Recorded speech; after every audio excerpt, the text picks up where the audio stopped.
What do all Usborne illustrated storybooks have in common? The ribbon bookmark. They're each about an inch thick. They all have hard covers, but a soft padding on top of them, and they're all $19.99. Each one is a unique edition, though, and today we're going to cover stories from Shakespeare.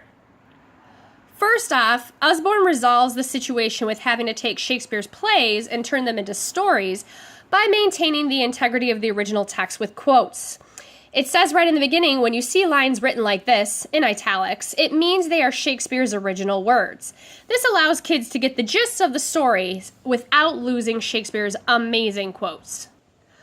Usborne has included the best of the best with the great comedies Twelfth Night and A Midsummer's Night Dream, the unforgettable romance of Romeo and Juliet, the dramas of Macbeth and Hamlet, and the fantastical Tempest. At the end, there is a wonderful life and times of William Shakespeare that really gives kids an inside peek to his life.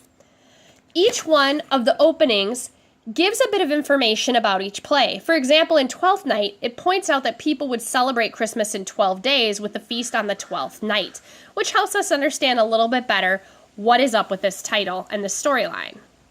Also, each story starts out with an introduction to each of the characters, which makes the whole thing so much more understandable. And each story has a different art style. Let me show you. Here are the characters of Romeo and Juliet. You can see that there's a very different art style to this.